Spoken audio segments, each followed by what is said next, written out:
Hello everyone. তো আজকে আবার দেখতে পাচ্ছ রেডি হয়ে চলে এসেছি কিছু ভিডিও শ্যুট করব বলে। তো আজকের লুকটা তোমাদের কেমন লাগছে বলো, আর হ্যাঁ আমার ভিডিওগুলো তোমাদের কেমন লাগে। তো কিছু কিছু মানুষের তো ভীষণ ভালো লাগে আমার ভিডিও, আমি জানি। তো তাদের সবার ভালোবাসা আমি অবশ্যই পাই, আর তাদের কমেন্টগুলো আমি রিড করি, আর প্রত্যেকের কমেন্টের হয়তো রিপ্লাই করে উঠতে পারি না, বাট কমেন্ট সবারই আমি দেখি, ঠিক আছে। তো যারা ভালোবেসে পাশে রয়েছে তাদেরকে থ্যাংক ইউ সো মাচ। আর যারা মানে নেগেটিভ কমেন্ট করে আমার প্রোফাইলে ভেবেছো কিছুটা হাইলাইট হবে, সেটা আমার পক্ষে করা সম্ভব হয়ে ওঠে না, তাদের জন্য সরি। কারণ আমি নেগেটিভ কোনো কিছুকেই কোনোদিন পাত্তা দিই না, পাত্তা দেবো না। আমি সেটাই করব যেটা আমার মনে হবে, ঠিক আছে। আর তোমরা চাইলেও আমার ভিডিও করা বন্ধ করতে পারবে না, না চাইলেও আমাকে এরকমভাবে শর্ট ড্রেস পরা বন্ধ করতে পারবে না, কারণ এটা আমার জন্মগত অভ্যাস। আমি মডার্ন ড্রেস পরা, মডার্ন কালচার, এটা আমার জন্মগত অভ্যাস। এটা দুদিনে কোনো মানুষের উপদেশ বা কথায় বা নেগেটিভ কিছু কমেন্টে সেটা আমি বন্ধ করতে পারবো না গো। আর আমি যে কালচারের মধ্যে দিয়ে বড় হয়েছি, সেখানে আমি মনে করি না মেয়েরা শর্ট পোশাক পরলে কোনো জঘন্য অপরাধ করে ফেলে। আরে দৃষ্টিভঙ্গি বদলাও, মেয়েদের পোশাক বদলানোর চেষ্টা করলাম, বুঝতে পেরেছো? তো সেটাই বেটার হবে যে তোমাদের নজরটা বদলাও। মেয়েরা যা খুশি করবে, প্রাণ খুলে বাঁচবে। তোমাদের কিছু কিছু মানে নোংরা মানুষের চোখে নজরে পড়ে কি মেয়েদের চালচলন বদলে দেবে? সেটা কখনো নয়, বুঝতে পেরেছো? তাই আমি বলবো মেয়েদেরকে, যে মেয়েরা শখ করতে চাও, ফ্যাশন করতে চাও, যে কোনো ড্রেস পরতে চাও, ফাটিয়ে পড়ো, আর কোনো ব্যাপার নেই। আর মানে যেসব সমাজে যেসব নোংরা চোখ দৃষ্টিভঙ্গির মানুষগুলো আছে না, জীবনেও বদলাবে না, ওরা এরমই থেকে যাবে, ঠিক আছে। কারণ আমার তো মনে হয় না ওরা মানে মানে একটা মায়ের গর্ভে যে জন্ম, সেটা আমার মনে হয় না। তো যাই হোক, কথা বললে অনেক কিছু বলা হয়ে যায়, আমার তো কিছু বলার দরকার নেই।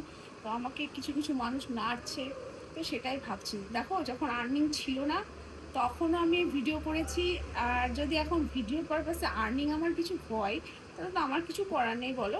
কিন্তু আমি আর্নিং হওয়ার আগে থেকেই ভিডিও করছি। আর কি বলবো, সমাজ তো এখন রাস্তার পশু পাখিকেই ছাড়ে না, পশুকেই ছাড়ে না, মানুষ তো কোথাকার কি, অবশ্য তাদেরকে ছাড়তে তো পারবেই না, ঠিক আছে। তাই কোনো মানুষের মেন্টালিটির উপর ভিত্তি করে নিজের চরিত্রটাকে বদলাবো, সেটা আমি কখনোই ভাবি না। আমার চরিত্র কি, আমি কি, সেটা আমি, আমার থেকে বেশি বেটার তোমরা বিচারক হয়ে যাও, ঠিক আছে।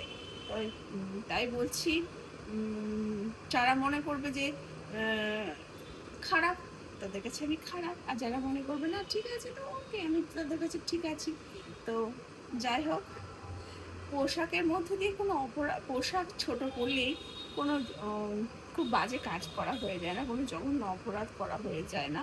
যারা সমাজে ঘোমটা টেনে ঘোমটা আড়ালে খ্যামটা নাচ করছে না, তাদেরকে গিয়ে ধরো, বুঝতে পেরেছো? আর যারা বেশি ঘোমটা টেনে ভেতরে খ্যামটা নাচুন দেখাচ্ছে, তারাই আবার অন্য আরেকজনকে বলতে আসছে, বুঝতে পেরেছো?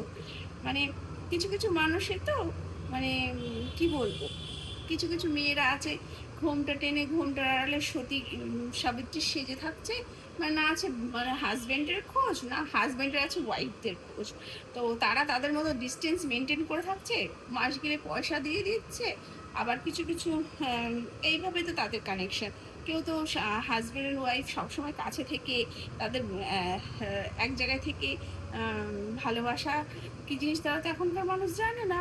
তাই আর যেটা আমি করি, তো সেটা আমার হাজব্যান্ডের চোখের সামনেই করি, বুঝতে পেরেছ? সবসময় হাজব্যান্ডকে সঙ্গে নিয়ে করি। আর সেজন্য আমি ছোট পোশাক পরে নিজেকে এতটা ভীতু বা আনকমফোর্টেবল ফিল করি না, বুঝতে পেরেছো? কারণ ছোট পোশাক পরে তো আমি আর দেশের একদম বিশাল বড় ক্রাইম করে ফেলছি না। তা আগেও পরেছি শর্ট ড্রেস, এখনও পরছি। আগামী দিনে যদি আমাকে চিতায় উঠতে হয়, তো শর্ট ড্রেস পরে উঠবো।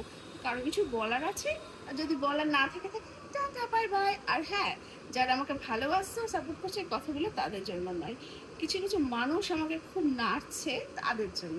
তো এটা আমার, আমি যদিও বা কারো কমেন্টের কখনো রিপ্লাই দিই না, নেগেটিভ কথার কিছু পাত্তা দিই না, কিন্তু আমি এটা না করে পারলাম না। আমি চাই আমার ভিডিওটা তার দৃষ্টিতে আসুক আর তার কান পর্যন্ত পৌঁছাক, সেজন্য। ঠিক আছে? Tata, bye bye. সবাই ভালো থেকো আমার ভালোবাসার মানুষগুলো।